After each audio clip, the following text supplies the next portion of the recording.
Bonjour à tous. Aujourd'hui, nous allons parler de La Belle au bois dormant. Il s'agit d'un conte de Charles Perrault, publié en 1697.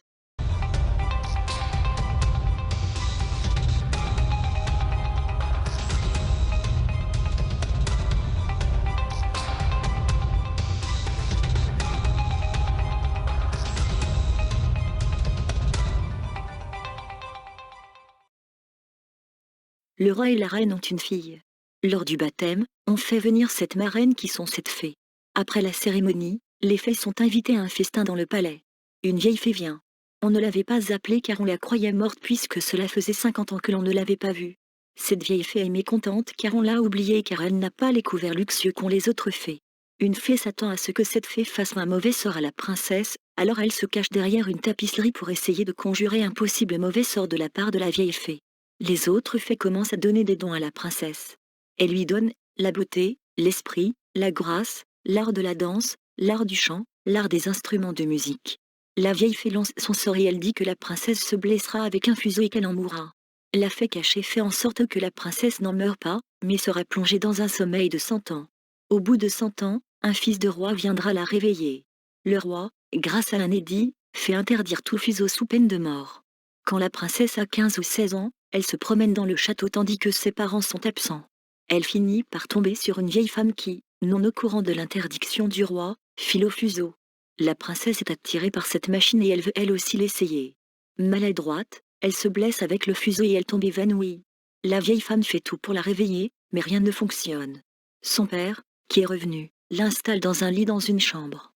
Il remarque qu'elle n'a pas perdu sa beauté et qu'elle ne fait que dormir. La fée, qui a été mise au courant de la nouvelle situation, vient au château. Elle se doute qu'au bout de 100 ans, quand la princesse se réveillera, elle ne verra plus personne. La fée fait endormir tout le monde au château, même les animaux. Elle fait pousser une végétation très dense autour du château pour empêcher les hommes et les animaux d'approcher. Au bout de 100 ans, le fils du roi va à la chasse. Il questionne des gens quant au tour qu'il voit au-dessus des arbres. Ils lui disent des histoires fausses. Quand il questionne un paysan, il lui dit la vérité. Il décide de se rendre sur place. La végétation s'écarte quand il arrive. Une fois arrivé au château, il voit des gens endormis. Il rencontre la princesse, se met à genoux et elle se réveille. Le coup de foudre est immédiat des deux côtés. Tout le château se réveille. La princesse et le prince dînent puis ils se marient de suite. Le prince retourne chez ses parents et il leur ment en disant qu'il a dormi chez un charbonnier après s'être perdu. Dans les bois le rat le croit, mais pas sa mère, qui pense qu'il a une amourette car le prince sort beaucoup à la chasse et il découche souvent. Le prince vit avec la princesse durant 2 ans et ensemble ils ont 2 enfants qui s'appellent Aurore et Jour. Le prince tait l'existence de sa famille à ses parents car sa mère est une ogresse et elle a très envie de manger des enfants. Après la mort de son père, le prince devient le roi et il fait venir sa femme. Cependant, il est obligé de partir à la guerre. La reine-mère envoie la nouvelle reine et ses 2 enfants dans une maison à la campagne pour les manger. Après s'y être rendue, elle envoie le maître d'hôtel tuer Aurore. Il devra ensuite la cuisiner. Quand Aurore vient à lui il n'a pas le courage de la tuer. Il tue un agneau à la place et il cache Aurore chez sa mère. L'ogresse n'a pas l'air de remarquer la substitution de viande. Quelques jours plus tard, la reine-mère demande au maître d'hôtel de faire de même avec Jour. Le maître d'hôtel procède de la même façon que la dernière fois, sauf que cette fois-ci il lui sert un chevreau.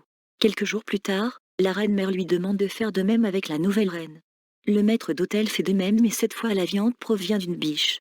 La reine-mère pense à dire au roi que sa femme et ses 2 enfants ont été mangés par des loups. Cependant, un jour qu'elle se promène, la reine-mère rencontre la reine et ses 2 enfants. En colère, elle fait venir une grande cuve avec des crapauds, des vipères, des couleuvres, des serpents. La reine, ses enfants, le maître d'hôtel, sa femme et sa servante vont être jetés dans la cuve. À un moment, le roi arrive et il demande ce qu'il se passe. La reine-mère, contrariée dans son plan, se jette dans la cuve et est mangée. Les fées ont pensé à peu près à tout dans leurs dons sauf à la prudence. Le fait de mettre au courant la princesse à propos de la malédiction aurait peut-être pu empêcher le drame. Mais le drame fait lui-même partie de la morale. Celle-ci se situe à la fin, il vaut mieux attendre pour faire un bon mariage, plutôt que de se précipiter dans un mauvais mariage. Le mauvais mariage peut être représenté par le roi et la reine, parents du prince. Le roi s'est marié avec une ogresse, malgré ses actes, juste parce qu'elle possédait des biens. Attendre pour faire un bon mariage peut sembler ironique au XVIIe siècle où la grande majorité des mariages dans les castes favorisées n'étaient pas dictés par les personnes elles-mêmes mais par leur entourage. Ou alors il s'agit peut-être de dire aux jeunes filles de ne pas se marier avec leur coup de cœur de jeunesse, mais d'attendre le choix fait par leurs parents. La princesse a plein de qualités. C'est à croire que pour être aimée par un prince, il les faut. Ces qualités ne lui servent pas à elle, mais à autrui. Savoir chanter, danser, jouer des instruments de musique est surtout fait pour distraire les autres. La beauté, la grâce sont faits pour les plaisirs des yeux pour les autres. L'esprit fait que lors d'une discussion, on ne s'ennuie pas avec elle. La princesse n'agit pas. Même quand elle se pique le doigt, elle n'agit pas, elle ne fait que subir le mauvais sort. Endormie ou en vie, cela revient au même. Nous avons un prince dont il y a beaucoup à dire. Il a pas mal de défauts, il y a la curiosité, le fait d'être têtu, son infraction dans le château, le fait qu'il mène une double vie, son mariage avec une mineure dont on ne voit pas clairement le consentement, le fait qu'il laisse sa femme avec sa mère alors qu'il sait très bien que cela est dangereux, le fait qu'il fait connaître sa femme à sa mère alors qu'il sait que cela est dangereux. Cependant les fées commencèrent à faire leur don à la princesse. La plus jeune lui donna pour don qu'elle serait la plus belle personne du monde, celle d'après qu'elle aurait de l'esprit comme un ange, la troisième qu'elle aurait une grâce admirable à tout ce qu'elle ferait, la quatrième qu'elle danserait parfaitement bien, la cinquième qu'elle chanterait comme un rossignol, et la sixième qu'elle jouerait de toutes sortes d'instruments dans la dernière perfection. Le rang de la vieille fée étant venu, elle dit, en branlant la tête encore plus de dépit que de vieillesse, que la princesse se percerait la main d'un fuseau, et qu'elle en mourrait. Ce terrible don fit frémir toute la compagnie, et il n'y eut personne qui ne pleura.